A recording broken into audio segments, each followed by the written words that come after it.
और अब संख्या ज्यादा है, संख्या जो पुलिस प्रशासन समझा रही है, और ये लाठीचार्ज और लाठीचार्ज और लाठीचार्ज।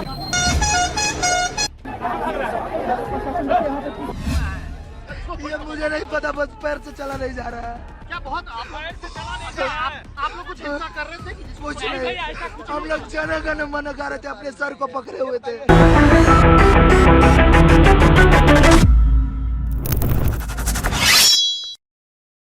வணக்கம். சற்று முன் பார்த்த இந்த வீடியோ உங்களை பதற வைத்திருக்கும். இந்த நாட்டுக்கு எதிராக தீவிரவாதிகள் கிடையாது, எதையோ திருடி விட்டு போலீஸ் கையால் அடிவாங்கக்கூடிய கும்பலும் கிடையாது. இந்த நாட்டின் இளைஞர்கள் வேலை வாய்ப்பிற்கும் இந்த நாட்டின் வளர்ச்சிக்காகவும் போராடக்கூடிய நபர்கள். பீகார் டபுள் என்ஜின் கி சர்க்கார், நிதிஷ்குமார் மற்றும் மோடி அரசாங்கத்தால் ஒரு கூட்டணி அரசாங்கத்தை நடத்தக்கூடிய இந்த மாநிலத்துடைய உண்மையான நிலையை நீங்க பார்த்தீர்கள். ஏன் இந்த தடியடி?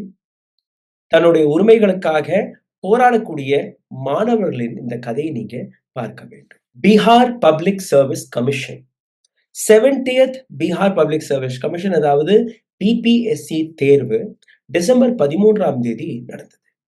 இந்த தேர்வின் போது எப்பவுமே நடக்கும்படி இங்கேயும் ஒரு பேப்பர் லீக், அதாவது இந்த சென்டரில் இந்த எக்ஸாமினேஷன் நடந்ததும் அந்த சென்டரில் எந்த விதமான சிசிடிவி கேமராவும் கிடையாது, மேனிப்புலேஷன் நடந்திருக்கிறது. அங்க குறிப்பிட்ட மாணவர்களுக்கு இந்த கொஸ்டின் பேப்பரை ஏற்கனவே லீக் செய்ததாக ஒரு தகவல். இந்த தகவல் கிடைத்த உடனே அங்க இருக்கக்கூடிய மாணவர்கள் போராட்டத்தில் இறங்கினார்கள். இந்த மாதிரி நீங்க பேப்பர் லீக் செய்து ஒரு சில மாணவர்களுக்கு அனைத்து சலுகைகளுமே வழங்கிவிட்டீர்கள்னா, எங்கள் போன்ற மாணவர்கள் வருடம் முழுவதும் நாங்க படிச்சு முயற்சி எடுத்து இந்த பரீட்சைகளுக்கு ப்ரிப்பேர் செய்யக்கூடிய மாணவர்கள் எங்களுடைய நிலை என்னவாகும்? 18ஆம் தேதியிலிருந்து பீகார்ல அங்கங்கே இந்த போராட்டங்கள் நடந்தது. அவர்களுடைய கோரிக்கை ரீ எக்ஸாமினேஷன், மீண்டும் ஒரு முறை இந்த தேர்வுகளை நடத்துங்கள். அரசாங்கம் இல்ல, தேர்வெல்லாம் மீண்டும் நடத்த முடியாது. இந்த போராட்டம் கொஞ்சம் கொஞ்சமாக பெரிதாக ஆரம்பிக்கிறது. டிசம்பர் 29ஆம் தேதிக்குள்ள நீங்க பார்த்தீர்கள்னா பல அரசியல் கட்சிகளும் இதில் களமிறங்கியிருக்கிறார்கள். கான் சார் என்று அழைக்கப்படக்கூடிய ஒரு ப்ரொஃபசர், ஒரு டீச்சர், அவருடைய இன்வால்வ்மெண்ட், அவர் எந்த விதமான அரசியல் கட்சியில் இல்லை என்று கூட அங்க இருக்கக்கூடிய மாணவர்களுக்கு ஒரு மிகப்பெரிய பலமாக இருக்கிறார். இந்த மாதிரி யூபிஎஸ்சி இந்த மாதிரி எக்ஸாமினேஷன் எல்லாம் ரொம்பவே சீப்பான விலைக்கு அந்த டியூஷன்களையும் நடத்தி வைக்கிறார். அங்க இருக்கக்கூடிய மிகப்பெரிய மாஃபியாக்களை ஒழிச்சு கட்டக்கூடிய வேலையும் இவர் பார்த்திருக்கிறார். கான்சர்னு நீங்க சர்ச் செய்து பார்த்தீர்கள்னா உங்களுக்கு புரியும். பிரசாந்த் கிஷோர் போன்றவர்கள் தன்னுடைய அரசியல் லாபத்திற்காக அந்த போராட்டத்தை ஹைஜாக்கும் செய்திருக்கிறார்கள். அதாவது இந்த போராட்டம் நேரடியாக ஸ்டூடெண்ட் மூவ்மெண்டாக இருந்திருக்கிறது, எந்த அரசியல் கட்சியுடைய மூவ்மெண்டாகவும் இல்லை. டிசம்பர் 29ஆம் தேதி காந்தி மைதான் பட்னா, இந்த இடத்தில் அனைவருமே ஒன்று கூடி இந்த போராட்டத்தை நடத்தும் போது இந்த கலவரம் என்ன, அங்க இருக்கக்கூடிய போலீசார்கள் மாணவர்களை ஆடு மாட்டை அடிக்கும்படி இந்த தடியடி நடத்தியிருக்கிறார்கள். ஆனால் இதற்கு ரெஸ்பான்ஸ் கொடுக்கும்படி பிபிஎஸ்சியுடைய member Rajesh Kumar Singh, examination controller அந்த பதவியில் இருக்கக்கூடிய நபர், இல்ல இந்த அலிகேஷன் எல்லாம் தவிர எந்த விதமான பேப்பர் லீக்கும் நடக்கவில்லை, இது ஒரு பேஸ்லெஸ் ஆன விஷயம், அப்படி இருந்து கூட இந்த மாணவர்கள் இந்த பர்டிகுலர் சென்டரில் இந்த தவறு நடந்ததாக கூறுகிறார்கள், அதனால நாங்க என்ன பண்றோம்னா இந்த இடத்துல மட்டும் நாங்க ரீ எக்ஸாமினேஷனை நடத்துறோம். இந்த ரீ எக்ஸாமினேஷன் ஜனவரி 4ஆம் தேதி 2025ஆம் ஆண்டு நடக்கும். இப்போ மாணவர்கள் இது எப்படி? ஒரு இடத்துல நாங்க பிடிச்சிட்டோம் அதனால நீங்க சொல்றீங்க, ஆனால் மற்ற இடங்கள்ல இருக்கக்கூடிய சென்டர்ஸ் அங்க ஒரு தெளிவான இன்வெஸ்டிகேஷன் இல்லாமல் இந்த பேப்பர் லீக் வேற இடங்கள்ல நடக்கவில்லை என்று உங்களால் எப்படி பேச முடியும் என்று எங்களுக்கு தெரியவில்லை. அதனால் ஒட்டுமொத்த எக்ஸாமினேஷனை கேன்சல் செய்து மீண்டும் ஒரு முறை இந்த தேர்வை நீங்க நடத்தினால் மட்டும்தான் எங்களுக்கு அந்த நம்பிக்கை வரும். அதனாலதான் நாங்க போராட்டத்தில் இறங்கியிருக்கிறோம். டிசம்பர் 30ஆம் தேதி இந்த ப்ரொடெஸ்ட் மீண்டும் அதே மாதிரி கண்டினியூ ஆகியிருக்கிறது. அந்த இடத்துல தான் இந்த தடியடி ஒரு மிகப்பெரிய அளவில் நடந்திருக்கிறது. இப்போ கான் சார் இந்த இடத்திற்கு வந்தபோது அங்க இருக்கக்கூடிய மாணவர்கள் நீங்க இங்கே நின்னா மட்டும்தான் எங்களுக்கு அந்த பலம் கிடைக்கும் என்று கூறியிருக்கிறார்கள். வாங்க இந்த எக்ஸாம் நடத்தக்கூடிய அந்த ஆஃபீஸருக்கே போய் முற்றுகையிடலாம். அப்போ கான்சல் என்ன சொல்றாருன்னா, இல்ல. நேற்று ஏற்கனவே தடியடி நடந்து நம்மளுடைய பல மாணவர்கள் அடிபட்டு கிடக்கிறார்கள். மீண்டும் ஒரு முறை அங்க போனோம்னா மறுபடியும் தடியடி நடக்கும். இந்த முறை அரசாங்கமே நம்மகிட்ட வரட்டும். அதுதான் சரி. அதனால யாருமே எங்கேயும் போக வேண்டாம். இந்த இடத்துல போராட்டத்தை கண்ட்ரோல் செய்யுங்க, நடத்துங்க. இப்போ இந்த இடத்துல பிரசாந்த் கிஷோர் போன்ற நபர்கள் உள்ள இறங்கி அங்க இருக்கக்கூடிய மாணவர்கள் எடுத்து வைக்கக்கூடிய அலிகேஷன், பிரசாந்த் கிஷோர் போன்ற நபர்கள் பிஜேபியுடைய கைக்கூலியாக வேலை பார்க்கிறார்கள். அதனால் இவர்களை நாங்க என்டர்டெயின் செய்ய மாட்டோம். சரி, இது முதல் முறையாக இது போன்ற பேப்பர் லீக் நடந்திருக்கிறதா? மாணவர்களுடைய ரெக்குவயர்மெண்ட், கோரிக்கைகள் என்ன? ரெண்டுமே இப்ப பார்க்கலாம். பேப்பர் லீக் வேற எங்கெல்லாம் நடந்திருக்குன்னா, இப்ப மோடி அரசாங்கம் வந்ததுக்கு அப்புறம் பேப்பர் லீக் ஒரு மிகப்பெரிய சேலஞ்சாக மாற தொடங்கிவிட்டது. சிபிஎஸ்இ போர்டு எக்ஸாமினேஷன் 2018ல கிளாஸ் 10, 12 இதற்கான பேப்பர் லீக் நடந்தது. ரீ எக்ஸாமினேஷனும் அங்க நடந்தது. எஸ்எஸ்சி எக்ஸாம் 2018ஆம் ஆண்டு ஸ்டாஃப் செலெக்ஷன் கமிஷன் அதோட எக்ஸாமினேஷன் இங்கேயும் பேப்பர் லீக் நடந்தது.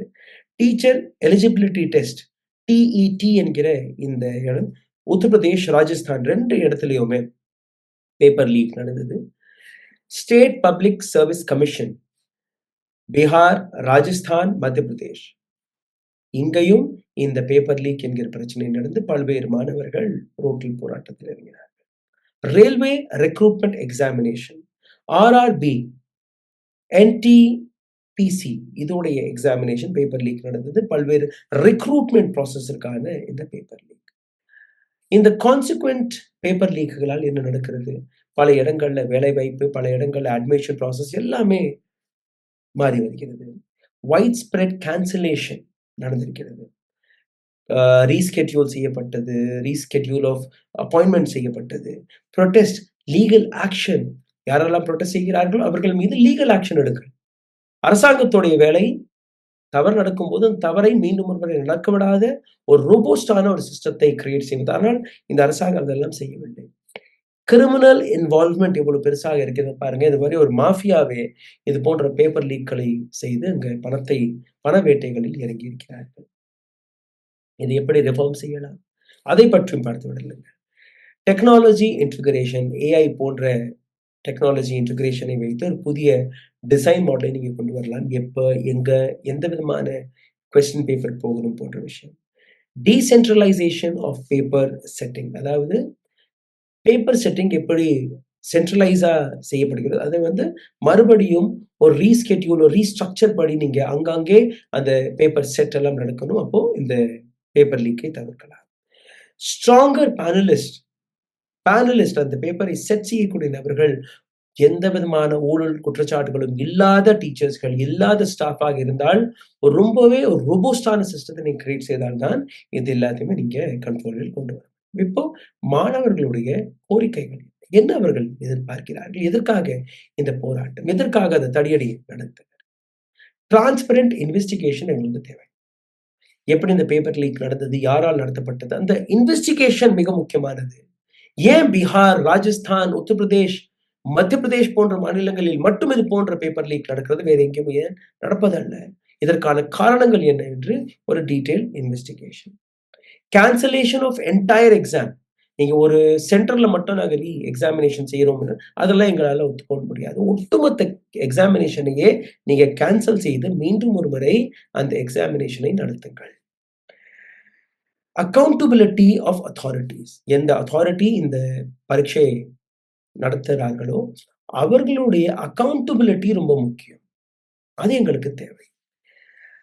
Enhanced safeguard for future exams, இதற்கு மேல் வரக்கூடிய பரீட்சைகள் அதற்கான செக்யூர்டு ப்ராசஸ் இருக்கணும். இது மாதிரி ஒவ்வொரு முறையும் நாங்க படிச்சு ஒரு பேப்பர் எழுதுவோம், நீங்க பேப்பர் லீக் செஞ்சிருவீங்க, அதுக்கப்புறம் அட்மிஷன் நடக்காது, வேலை வாய்ப்பு கிடைக்காது, இதெல்லாம் எங்களுக்கு தேவையில்லை. ஒரு ரோபஸ்டான சிஸ்டத்தை நீங்க உருவாக்கு.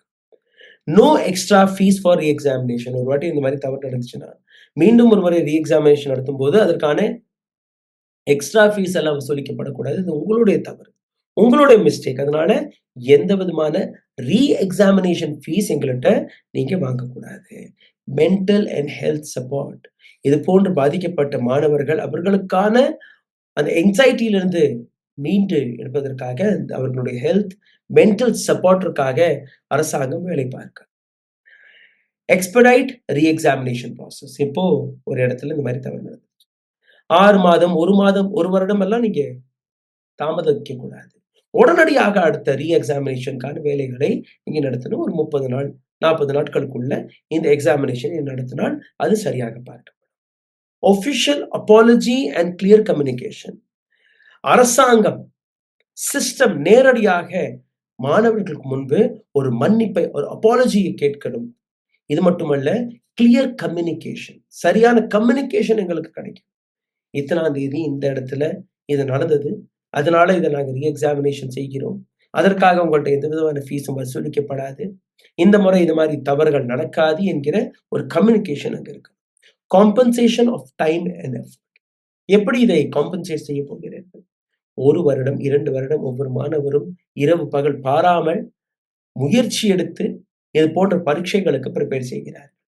ஒரே நொடியில் ஒரு சில இந்த மாதிரி மாஃபியா கும்பல்கள் பணத்திற்கு ஆசைப்பட்டு பேப்பர் லீக்களை செய்து பணம் இருக்கக்கூடிய நபர்களுக்கு அந்த வேலை வாய்ப்பையும் அந்த அட்மிஷன் ப்ராசஸையும் அதற்கான வழியை நடத்தி கூடக்கூடிய நபர்கள், அவர்கள் செய்த தவறுக்கு நாங்க என்ன செய்யறது? எங்களுடைய நேரம் வீணாகி இருக்கிறது, எங்களுடைய வயது போயிருக்கிறது, அதனால நீங்க அதற்கான காம்பன்சேஷனை கொடுக்கணும் என்கிற விஷயத்தையும் வைத்திருக்கிறார் அரசாங்கம். இது எல்லாம் எங்களால செய்ய முடியாது, உங்களுக்கு தேவைன்னா அந்த ஒரே ஒரு சென்டர்ல மட்டும் நாங்க மறுபடி பரீட்சை நடத்தி விடுகிறோம், இதை தாண்டி எதுவுமே செய்ய மாட்டோம். இது அரசாங்கத்துடைய அகங்காரம்.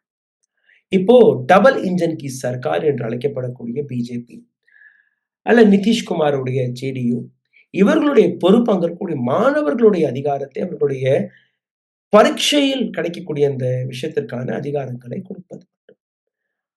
அது இல்லாமல் மாணவர்களை அடித்து விரட்டி மிரட்டி இது போன்ற விஷயங்களை செய்யக்கூடிய அரசாங்கத்திற்கு உங்களுடைய கேள்வி, உங்களுடைய பதில் என்னவாக இருக்கும் என்று சிந்தித்து கீழே கமெண்டில் எழுதிவிடுங்கள். இது ஒரு சுதந்திரம் அடைந்த நாடு. இந்த நாட்டில் மக்களுக்கான ஆட்சியாக இருக்க வேண்டுமா, அல்ல ஒரு சில கிரிமினல் கும்பல்கள், கார்ப்பரேட்கள், பணக்கார வர்க்கத்திற்கு அரசாங்கம் இருக்க வேண்டும்? இந்த கேள்விக்கான விடயத்திற்கு நான் காத்துக் கொண்டிருப்பேன். உங்கள் மனதில் வரக்கூடியதை கீழே எழுதுங்கள். நன்றி, வணக்கம். ஊடகம் கார்ப்பரேட் அரசியல்வாதிகளின் கைப்பாவையாக அடிமைகளாக இருந்தது போதும், இனி சாட்டை எடுத்து சுழற்றும் நேரம் வந்துவிட்டது. ஊடகம் பொதுமக்களாகிய உங்களுக்காக, உங்களாலேயே இயக்கப்பட வேண்டும். ஊடக சுதந்திரத்திற்காக உங்களின் பங்களிப்பை இன்றே அளித்திடுங்கள்.